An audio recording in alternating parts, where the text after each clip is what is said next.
Mongolia does not disappoint. Imagine a territory half as large as Europe, but with only 2.5 million inhabitants.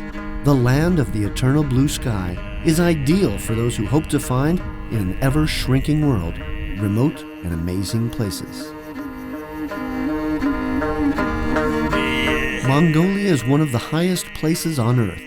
Located between Russia and China, it is characterized by its seemingly infinite plains and by the nomadic tradition of its peoples who we will visit throughout our journey and who continue to live in tents. They are completely dedicated to their herds as their ancestors were. With a continental climate, temperatures in Mongolia range from 40 degrees Celsius below zero in the winter to 35 degrees in the summer. Since the end of the communist era in 1990, visitors have experienced a secure and stable environment that has been the focus of well-established democratic institutions, making Mongolia paradise, both for business and leisure. A visit to the Ganden Monastery in Ulaanbaatar, the dynamic capital of the country. The mesmerizing natural beauty of the northern regions.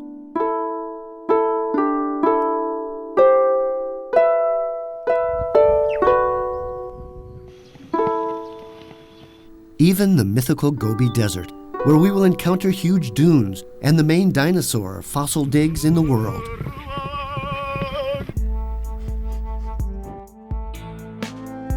And encounters with its welcoming and generous people will turn this journey into a unique discovery and an unforgettable experience.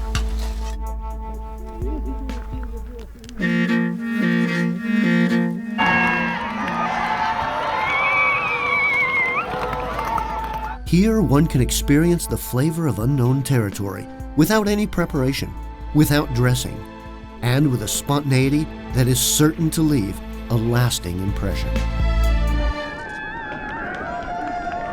Atop their horses, Mongols gave the world the largest empire it had ever known in just 25 years. Larger than the Roman Empire, larger than all territories conquered by Alexander the Great, Mongolia was forged under the leadership of Temujin, known as ChinggisKhaan, the emperor of all men to his men, who venerated him and still venerate him today. In 1206, Genghis Khan was able to put together the most powerful and disciplined cavalry ever known, with warrior horsemen capable of mobilizing for war in an instant. Genghis Khan created the feared flash warfare, a tactic that modern armies still use.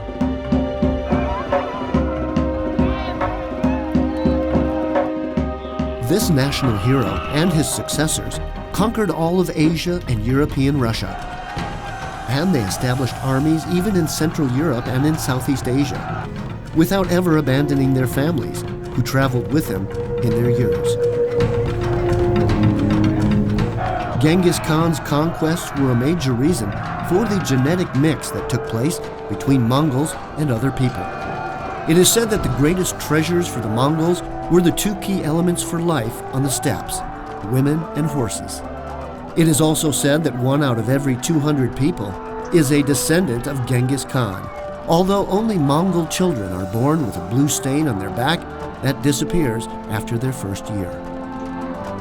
Along with a tradition of liberty and free movement that characterizes nomads, and during a period of time known as Pax Mongolica, the Mongols covered an open and secure territory for commerce and for the free practice of religion that began in the Far East and ended in Europe, an area that voyagers and explorers such as Marco Polo took full advantage of. After the death of Genghis Khan and of his eldest son, nothing more was known of his audacious cavalry. The Mongols are still the only people to ride on foot, which enables them to cover long distances without tiring out the horses too much, since the horseman eases its jumps with his knees, and also allows them to rotate their torso completely in order to shoot arrows against the enemy in any direction.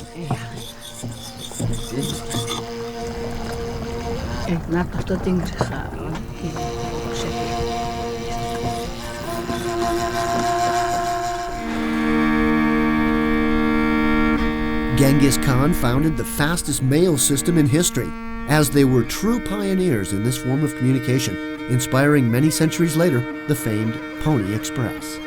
Tradition has it that one can visit the whole country without spending a dime, thanks to the knowledge Mongols have about the requirements of life on the steppes.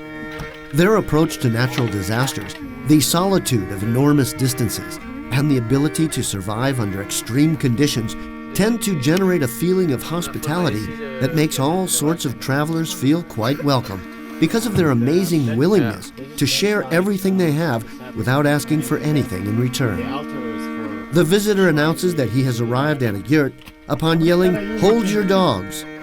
The door is always open. One only has to enter, build a fire, and help oneself to a cup of tea before continuing the journey. This way, one needn't carry a heavy backpack full of food. This pride in being the way they are is also apparent from their traditions, as they still conserve their nomadic culture and their ancestral rituals, even as they suffered greatly for long periods of time at the hands of their two colossus neighbors, China and Russia. Remember, never shake the hand of a Mogul with your glove on, even if it's 40 degrees below zero.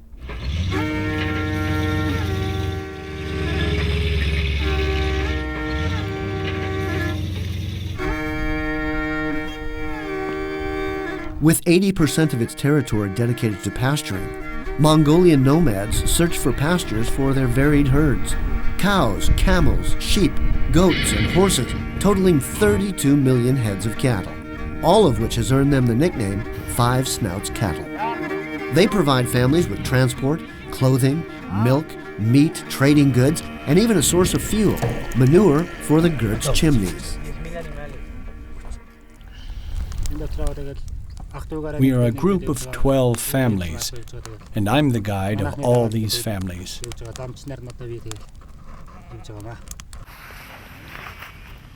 We are heading towards Erdenet in order to be close to the market and to other opportunities, such as a school for our children to study in.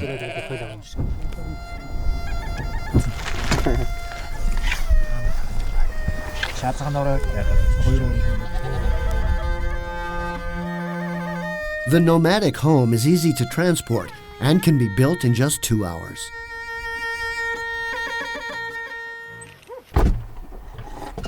Protocol requires it to be opened with the left hand and to enter through it and exit it in a clockwise cycle.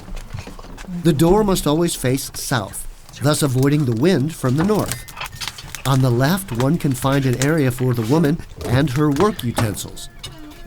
Towards the back is an area reserved for guests, as well as for the koimor, which houses the head of the family.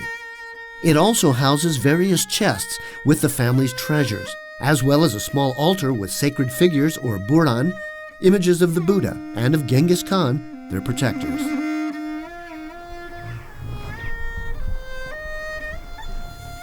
Daily chores are evenly distributed.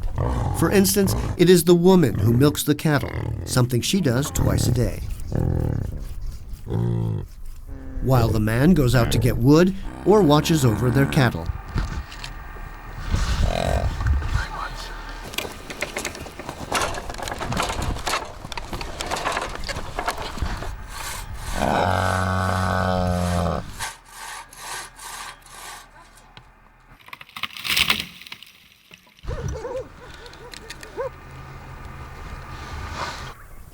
Every family has 2 or 3 yurts, the largest of which is the main home. It is always to the west of the others, which serve as storage houses for food. These nomads have found truly extraordinary solutions to their everyday problems of survival.